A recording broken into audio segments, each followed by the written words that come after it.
It was intended to be merely a vicious prank, a harsh game that cocky young men play when they believe the world exists only for their pleasure and amusement. In a crowded country club bar, chuckles poured from a corner table where wealthy gentlemen sat, their tailored suits barely hiding the arrogance born of inherited fortunes and privilege. Among them was Ethan Harper, 32 years old, a multi-millionaire many times over, with a smile so refined it was as much a tool as it was a charm. That night, in the fog of costly whiskey and empty bravado, someone threw out a dare that set the table ablaze with laughter. "I challenge you to marry her. 6 months. Keep it serious. Show you can handle it. Bet you won't." She was a woman Ethan had never met, a quiet, plus-sized waitress named Clara, working in the club's less prestigious dining hall kitchen. She was the sort of person these men rarely saw, except to mock. Poor, heavy, invisible in their view. But Ethan, caught in the drunken pride of the moment, grinned and said, "I'm game." And just like that, a wager was born, one that would alter everything in ways no one in that room could have imagined. Before we go further, if you value kindness, second chances, and stories where people are far more than they appear, please take a moment to like, comment, share, and subscribe to Kindness Tales Stories. Your support helps us bring more real, emotional stories to life. Ethan knew little about Clara when he first approached her. She lived in a tiny studio apartment above a laundromat in a gritty part of town. Her clothes were simple, her shoes scuffed, but her eyes held something rare, an unyielding light born of enduring life's relentless storms and trials. She didn't trust him at first when he asked her out. Men like him didn't notice women like her, but Ethan was charming when he wanted to be, persistent, and eventually she agreed to meet for coffee. In those first few weeks, Ethan wore his role like a costume, calculated and deliberate. He listened just enough, smiled at the right moments, and played the attentive suitor. To his friends, he shared every detail with a smirk. The cruel bet, his secret prize. But in quiet moments when Clara spoke, something unexpected began to stir within him. She told stories of raising her younger siblings after their mother died, working 2 jobs through high school to keep the lights on, and volunteering at a shelter on weekends because she believed no one should feel forgotten or abandoned.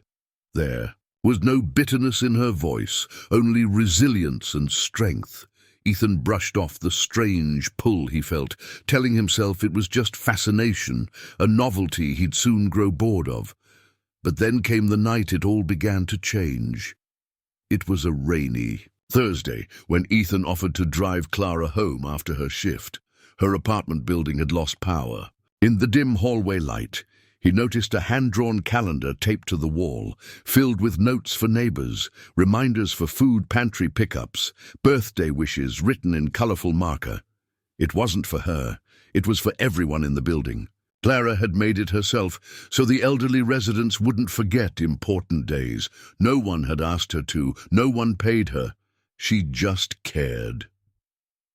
That night, Ethan couldn't sleep, haunted by the way she had smiled at Mrs. Lane, the nearly blind woman in apartment 3B, and how she quietly handed her a warm meal before helping a young mother carry groceries upstairs. None of it was for show. She didn't know he was watching. Over the weeks that followed, cracks began to form in Ethan's armor. He stopped meeting his friends after dates with Clara. He stopped reporting back at all. He started listening, really listening when she spoke, and he began to notice how different he felt when he was with her. She didn't want his money, his status, or his approval. She saw through the tailored suits and the sleek sports car.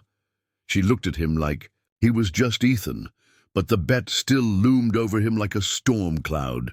He hadn't told her, and the guilt was a slow poison. Every laugh they shared, every small kindness she showed him, twisted in his chest, because he knew it was all built on a lie. The breaking point came on the day he proposed. He had planned it as the grand finale of the bet, a lavish dinner, a diamond ring, the perfect photo to send to his friends as proof he had won.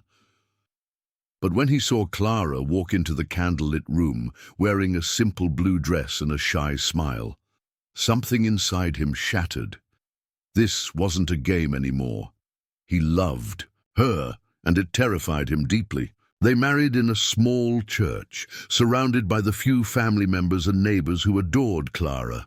Ethan's friends were there too, smirking in the back pew, waiting for the joke to be complete, but Ethan couldn't hear their laughter. All he could hear was Clara's voice, as she vowed to stand by him in sickness and in health, for richer or for poorer. She meant every word. The truth came out 2 months later. One of his so-called friends, drunk at a charity gala, let it slip to a reporter that Ethan's marriage had started as a bet. The story exploded. Headlines painted him as a heartless millionaire who humiliated his own wife.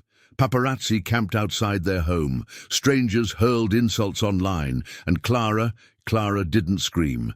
She didn't throw things or demand answers. She packed a single bag and left without a word. Ethan found her at the community shelter, scrubbing floors as she had before they met. Her eyes, once warm and open to him, were guarded now. He begged her to listen, to understand that the bet had ended long before he asked her to marry him, that he loved her truly.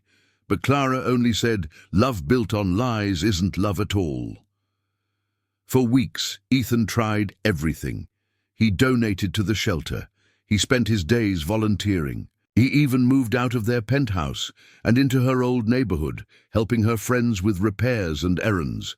But it wasn't until he quietly paid for the surgery that saved Mrs. Lane's eyesight, without telling a soul, that Clara began to believe him again.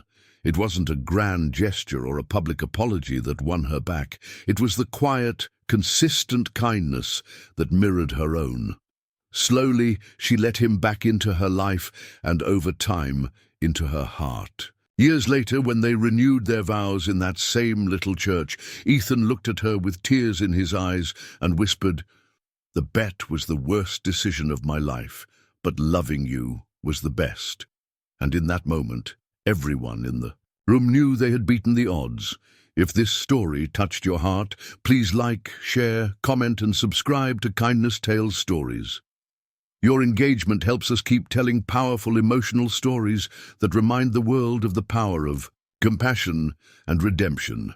Before we end, we have one special request. Leave a comment below sharing what you think is the truest sign of real love.